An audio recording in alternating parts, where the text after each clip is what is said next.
क्षत्रिय, वैश्य आणि शूद्र समाजांच्या प्रत्येक मुलीचं पहिलं मूल हे नंबूद्री ब्राह्मणापासूनच जन्माला यायला हवं. म्हणजे त्या मुलीनी लग्न झाल्यानंतर पहिला शारीरिक संबंध, पहिलं मूल होईपर्यंत फक्त नंबूद्री ब्राह्मणाबरोबर ठेवला पाहिजे. त्यानंतरची तिची मुलं, तिची अपत्य ही तिच्या नवऱ्यामार्फत व्हावीत. पण पहिलं अपत्य हे नंबूद्री ब्राह्मणामार्फतच व्हायला हवं. म्हणजे आता विचार करण्यासारखी ही गोष्ट आहे की नंबूद्री ब्राह्मणांनी शरीर संबंध इतर सर्व समाजांच्या मुलींशी ठेवायचा. त्या मुलींचा पहिला शरीर संबंध हा नंबूद्री ब्राह्मणाबरोबर असेल. हे मी नाही म्हणत, हे गोळवलकरांनी सांगितलंय. याला ते अत्यंत धाडसी आणि धैर्यवान रूल म्हणतात, नियम म्हणतात. या धैर्यवान नियमाच्या पाठीमागचं ते कारण सांगतात की मानवी वंशाची सुधारणा व्हावी, for the betterment of human species. म्हणून अशा पद्धतीचे शारीरिक संबंध ठेवले जावेत. आणि याचा जर का अनालिसिस करायचं ठरवलं तर पहिली गोष्ट तर ते भारतामध्ये दोन वर्ण, एक उच्च वर्ण आणि एक नीच वर्ण होता असं मानतात. जन्मानी उच्च आणि जन्मानी नीच असे दोन वर्ण होते, असतात, हे ते मानतात. आणि या नीच वर्णातल्या महिलांबरोबर पुरुषांनी, उच्च वर्णातल्या पुरुषांनी, नंबूद्री ब्राह्मणांनी शारीरिक संबंध ठेवल्यानंतरच येणारी पिढी ही त्यात सुधारणा होऊ शकते. तोपर्यंत या नीच वर्णांमध्ये सुधारणा होऊ शकत नाही. या पेशवा स्टोरीज ही एक मालिका करण्याचं कारण असं मुळामध्ये की आपण आता गेल्या काही दिवसांमध्ये, काही वर्षांमध्ये अशा अनेक प्रॉपगंडा फिल्म्स बघितल्या. उदाहरणार्थ काश्मीर फाईल्स असेल, एक अत्यंत धादांत खोटा इतिहास, अर्थसत्य सांगणारा, हा त्या चित्रपटाद्वारे लोकांना सांगण्याचा प्रयत्न केला. त्याला सत्ताधारी पक्षांनी, भारतीय जनता पक्षांनी स्वतः त्या चित्रपटाला सपोर्ट केला, मोफत तिकीटं वाटली आणि लोकांच्या मनामध्ये मुस्लिम समाजाबद्दल अत्यंत द्वेषाचं वातावरण निर्माण करण्याचा तो एक प्रयत्न होता. नंतर त्याबद्दलची सत्य हळूहळू बाहेर यायला लागली. नंतर केरला स्टोरीज या नावाने एक आत्ताच चित्रपट आला महिनाभरापूर्वी. आणि सुरुवातीला असं सांगितलं गेलं की लव्ह जिहादची 32,000 प्रकरणं केरळामध्ये घडली आणि त्यावरती हा चित्रपट आहे आणि किती भीषण वास्तव आहे वगैरे वगैरे वगैरे. या विषयाबद्दल ज्या वेळेला न्यायालयामध्ये केस दाखल झाली त्यावेळेला चित्रपटाच्या दिग्दर्शकांनी असं कबूल केलं की 32,000 नाही, एका घटनेवरती आधारित हा चित्रपट आहे. या 32,000 घटना काय आहेत आणि काय आम्हाला काय याच्याबद्दलची माहिती नाही. तर इतका धादांत खोटा अपप्रचार करून लोकांच्या मनामध्ये, भारतीय समाजामध्ये धार्मिक आधारावरती द्वेष आणि तेढ निर्माण करायचा आणि इथलं वातावरण खराब करायचं, ध्रुवीकरण करायचं आणि त्याचे राजकीय फायदे घ्यायचे, इतक्या नीच पातळीवरती भारताचं राजकारण जाऊन पोहोचलेलं आहे. आणि मग माझ्या मनामध्ये असं आलं की याबद्दलची एक वेगळी बाजू लोकांना का सांगू नये. म्हणजे महिलांचं शोषण याचाच बद्दल जर बोलायचं असेल तर मग एखादी मालिका करायला काय हरकत आहे. आणि मग पहिल्यांदा माझ्या मनात आलं की हा सगळा प्रॉपगंडा धार्मिक द्वेषाचा हा ज्या संघटनेमार्फत पसरवला जातो त्या संघटनेचेच एक जे प्रमुख होते दुसरे सरसंघचालक गोळवलकर, ज्यांना मी पप्पू गोळवलकर म्हणतो शॉर्ट फॉर्म करून, त्या पप्पू गोळवलकरांनी काय लिहून ठेवलंय, काय भाषणं केलेली आहेत याबद्दल आपण आता लोकांना बोललं पाहिजे. विशेषतः या विषयाला अनुसरून तर बोलणंच अत्यंत गरजेचं आहे. आणि म्हणून सुदैवानी माझ्याकडे वडिलांच्या काळापासून, आजोबांच्या काळापासून आमचं वर्तमानपत्राचंच दुकान असल्यामुळे अनेक कात्रणं ही जुन्या काळामधली त्यांनी ठेवलेली होती. आणि म्हणून ऑर्गनायझर हे जे राष्ट्रीय स्वयंसेवक संघाचं मुखपत्र आहे स्थापनेपासूनच, त्या ऑर्गनायझरचा एका अंक मला मिळाला 2 जानेवारी 1961चा.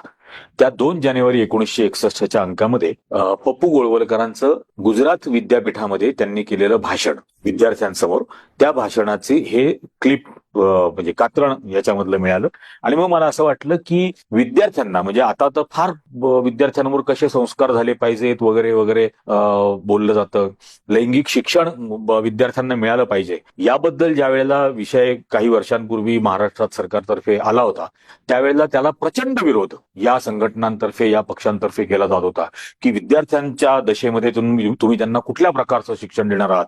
म्हणून मग आणखीनही मला महत्व वाटलं की या गोष्टीबद्दल गुजरात विद्यापीठामधल्या म्हणजे समाजशास्त्राचे विद्यार्थी यांच्या समोर या पप्पू गोळवलकरांनी काय भाषण केलेलं आहे आणि मग विद्यार्थ्यांसमोर काय बोलायला हवं, काय नको बोलायला, याची थोडी तरी समज अक्कल या लोकांमध्ये होती का असा प्रश्न याच्यातून निर्माण होतो.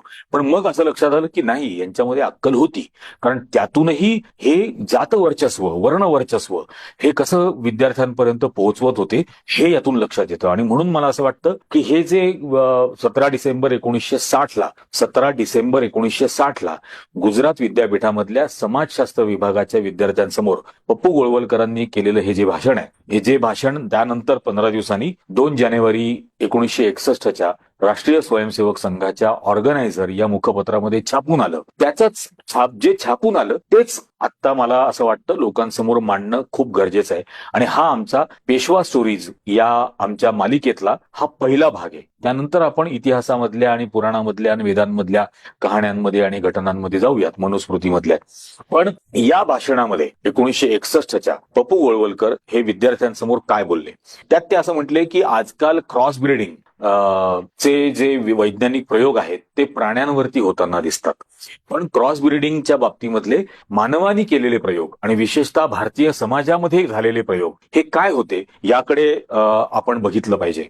त्यात पुढे ते असं म्हणतात की in an effort to better human species, म्हणजे मानवी वंशाला सुधारवण्यासाठी, क्रॉस ब्रीडिंगच्या मार्फत सुधारवण्यासाठी उत्तर भारतामधल्या नंबूदरी ब्राह्मणांना केरळामध्ये नेऊन वसवण्यात आलं. त्यांचं वाक्य असं आहे, in an effort to better the human species through cross breeding the Namboodiri Brahmins of the north were settled in Kerala. त्यांना केरळामध्ये जाऊन वसवलं गेलं. त्यापुढे त्यांनी असं म्हटलं की and rule was laid down that the eldest son of Namboodiri family could marry only the daughter of Vaishya, Kshatriya and शूद्र कम्युनिटीज ऑफ केरला. म्हणजे एक नियम बनवला गेला, एक कायदा बनवला गेला की नंबूदरी ब्राह्मणाच्या कुटुंबातल्या मोठ्या मुलांनी हे लग्न फक्त वैश्य, क्षत्रिय आणि शूद्र या मुलींबरोबर करायचं. त्याच्या पुढचा भाग त्यात त्यांनी असं म्हटलंय की अनादर स्टील मोर करेजस रूल, म्हणजे आणखीन एक धाडसी आणि धैर्यवान नियम याच्यामधला असा बनवला गेला की या क्षत्रिय, वैश्य आणि शूद्र या कम्युनिटीजच्या प्रत्येक मुलीचं पहिलं अपत्य, प्रत्येक मुलीचं पहिलं मूल, क्षत्रिय, वैश्य आणि शूद्र समाजांच्या प्रत्येक मुलीचं पहिलं मूल हे नंबूदरी ब्राह्मणापासूनच जन्माला यायला हवं. म्हणजे त्या मुलीनी लग्न झाल्यानंतर पहिला शारीरिक संबंध, पहिलं मूल होईपर्यंत फक्त नंबूदरी ब्राह्मणाबरोबर ठेवला पाहिजे.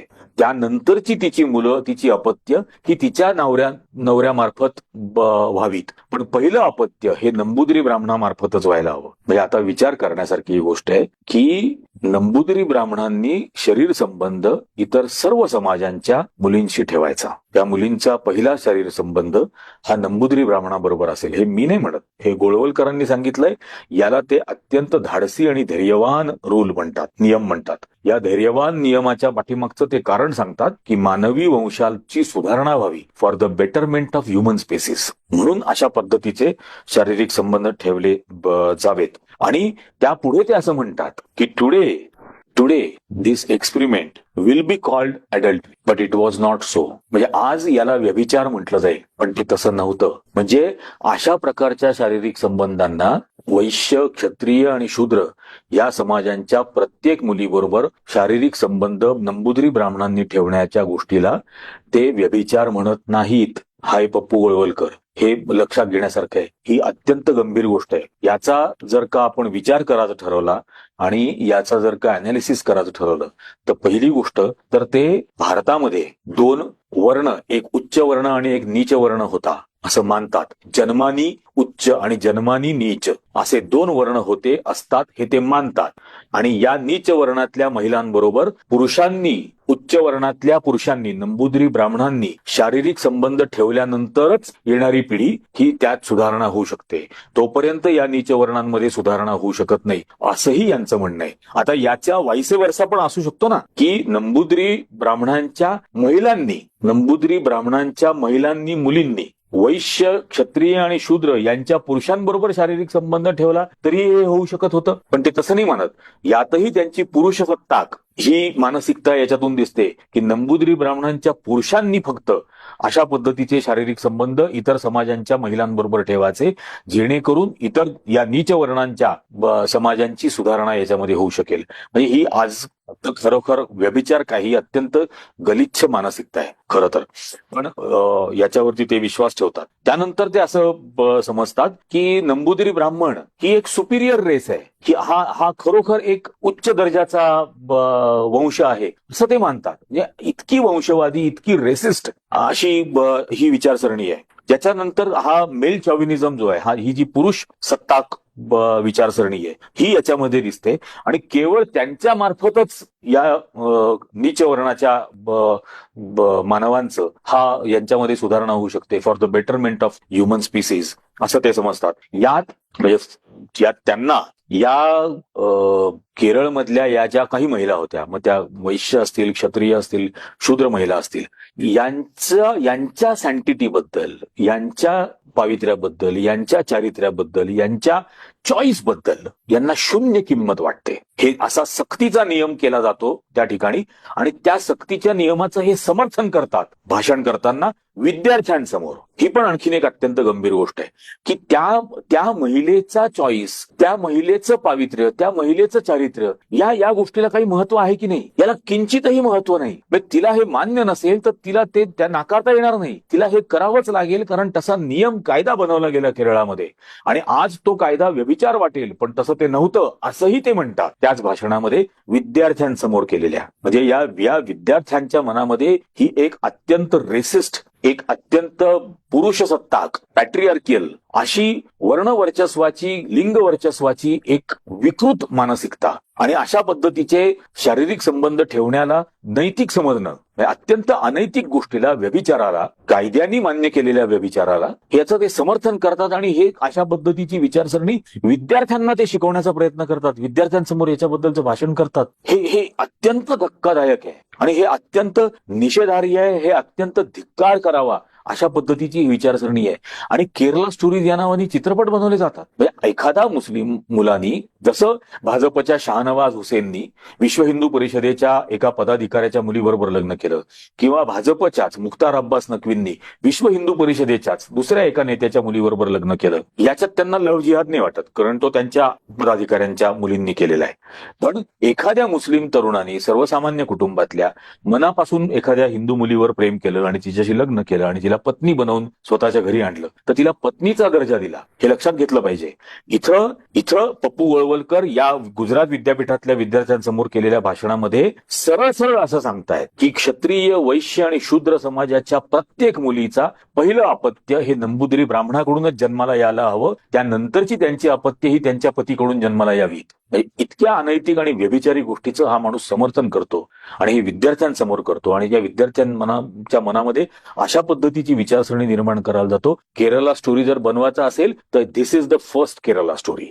ही खरी केरला स्टोरी आहे. आणि मग ही लोकांना सांगणं गरजेचं आहे, कारण शेवटी लोकांना सत्य सांगितलं पाहिजे आणि सैतानाला शर्मिंदा केलं पाहिजे. आज या देशाची आणि जगाची अशी वेळ आलेली आहे की आज कृपया या जगाला आणि देशाला द्वेष नको, नफरत नको, हेटरेट नको. आणि अशा वातावरणामध्ये असा द्वेष पसरवण्याचा, असं नफरत पसरवण्याचं काम अशा प्रॉपगंडा फिल्म्स मार्फत, केरला स्टोरीच्या मार्फत केले जात आहे. आणि याचे समाजामध्ये फूट पाडायची आणि याचे राजकीय लाभ घ्यायचे, इतकी नीच मनोवृत्ती राजकारणाची, भारतातल्या समाजकारणाची या अवस्थेपर्यंत येऊन ठेपलेली आहे.